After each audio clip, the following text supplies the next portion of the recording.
¿Por qué Jinx se llama Powder en Arcane? O al revés, ¿por qué Powder se llama Jinx? Estoy seguro que alguna vez en tu vida has conocido a alguna persona como Jinx o Powder, que sobre el 2% de la población tiene una patología similar a la de Jinx. Que esto, traducido en datos de España, son cerca de 950.000 personas. Flipas. Los que como yo seáis personas que habéis nacido en los 90, estoy convencido que habéis escuchado hablar del LoL. Y si no lo jugáis, algún amigo o amiga de vuestro entorno haya friqueado bastante. Y es que la serie Arcane de Netflix está haciendo una auténtica revolución y ha destronado de hecho al juego del calamar. Esta serie no solo es un homenaje a los amantes del League of Legends por su apartado gráfico y narrativo, sino que el desarrollo de sus personajes con una tonalidad de tantos grises y tanta complejidad los hace realmente exquisitos a nivel psicológico. Pero no estamos aquí para hablar de eso. Estamos aquí para entender más a Jinx, para conocer realmente cómo se comporta, y para entender bien todo esto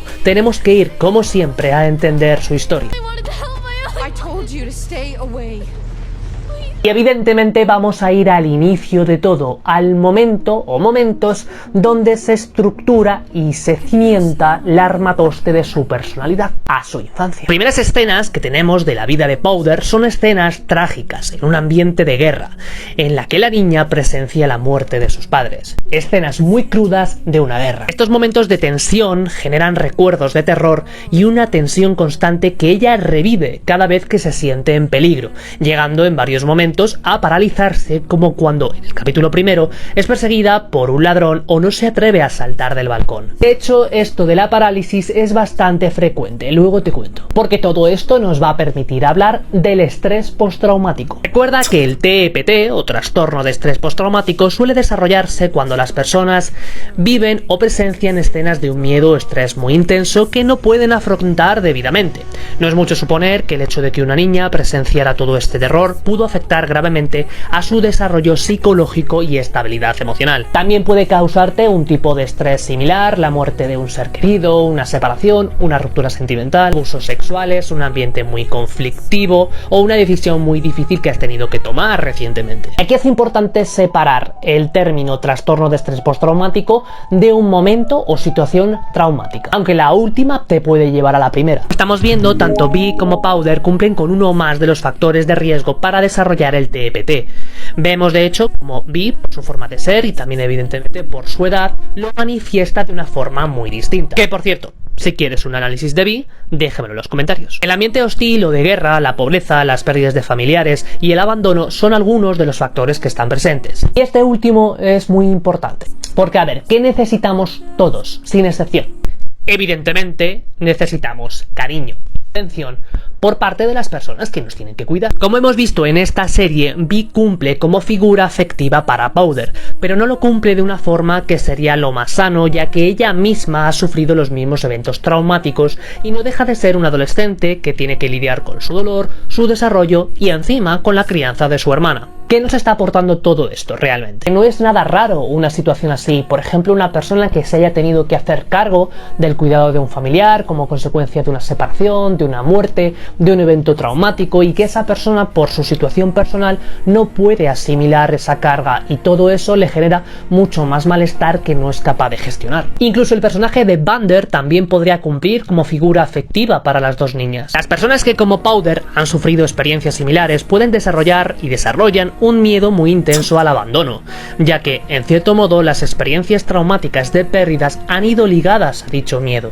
Este miedo al abandono será el que se active en todos los momentos de mayor estrés o posibilidad de peligro, como una pelea o una discusión con alguien que quieren realmente. Por eso, en esas situaciones de mucho miedo y mucho malestar, llegan a paralizarse. Y esto lo vemos justamente cuando discute con su hermana. También este miedo les llevará a desarrollar un comportamiento de dependencia emocional respecto a las relaciones que establecen, ya que han vivido y crecido desarrollando su seguridad en torno a estas personas. Powder ha aprendido a desarrollar su confianza en base a su hermana Vi, no lo ha hecho por sí misma. Y Y de hecho su miedo al abandono y su dependencia emocional nos permiten hablar también de un miedo diferente, o un aspecto o faceta de su personalidad también bien diferente: el miedo al rechazo. Y este miedo, el miedo a que te rechacen, te puede llevar a sentir una gran impotencia y frustración. Toda esa rabia se aprende a rechazar, ya que si la muestran puede implicar que la rechacen y que la abandonen. Por eso, atributos o cualidades intrínsecas en Powder comienzan a ocultarse, como que sea tremendamente curiosa e inquieta y no sea del todo fuerte, tan fuerte como los demás creen que debe ser dado lo hostil del ambiente. Es decir, que Powder empieza a rechazar, empieza a ocultar aspectos de sí misma, aspectos naturales. Y es aquí cuando llegamos al momento en el que Vi rechaza a su hermana y dice que es una inútil, cuando tenemos que hablar del momento de eclosión y nacimiento de Jinx. Que no es que nazca una nueva persona, te explico. Toda esa rabia que Powder acumula a lo largo de su vida explota cuando al final del episodio 3 su hermana la rechaza. Jinx, antiguamente Powder, canaliza su rabia rechazando todo aquello que en el pasado los demás ignoraron o rechazaron, como su curiosidad innata o esa inquietud, pero también su forma de ser, una forma de ser ciertamente inocente. También el mostrar debilidad o fragilidad en momentos de mucha tensión es un aspecto que ella misma empieza a rechazar o incluso a sentir mucha rabia cuando se siente así, mostrando un desequilibrio o inestabilidad emocional cuando está en momentos de mucho estrés. Empieza a establecer vínculos de dependencia con las personas que muestran validación o afirmación de esos rasgos de sí misma, como vemos en la serie con uno de los villanos protagonistas. Y con esto podemos ver que el cambio de Powder a Jinx es realmente clave para entender este tipo de patologías, este tipo de trastornos. Trastorno de identidad disociativo. Digamos que en el mayor momento de sufrimiento de su vida, un momento en el que pierde a su hermana porque su hermana verbaliza algo que es tremendamente doloroso de asumir para ella y de procesar, se genera una rabia que no es debidamente expresada. De ahí que Jinx sea la parte de la personalidad de Powder que carga con toda esa rabia. Es una parte emocional que ayuda a Powder a sobrevivir. Es una parte que carga con todo el dolor del trauma, porque esta parte emocional, esta parte agresiva, esta parte de la rabia, es una parte que está más anclada en el dolor, en el momento traumático, el momento del rechazo, el momento del abandono. Las partes emocionales son partes de la personalidad de aquellas personas que, como Powder, presentan el TID. Personas que presentan este tipo de cuadro han vivido, o sufrido mejor dicho, las consecuencias de un trauma muy doloroso y sostenido en el tiempo.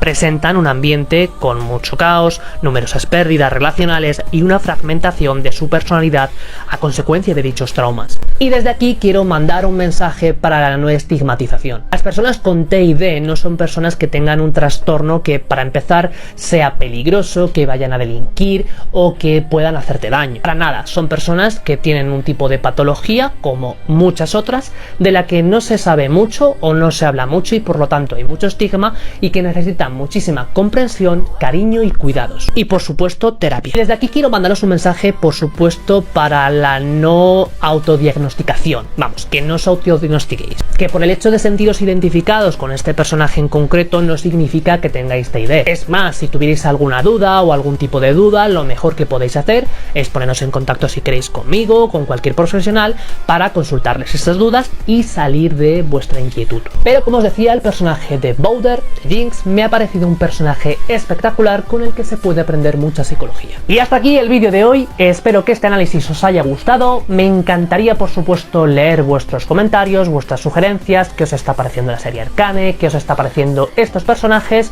y, por supuesto, si este vídeo te ha gustado, compártelo con ese amigo o esa amiga que está friqueadísima a LOL, que le encanta jugar, que ha pasado horas o sigue pasando esas horas. Y tú y yo nos vemos si quieres en el próximo vídeo. Un saludo y hasta la próxima. Hasta luego.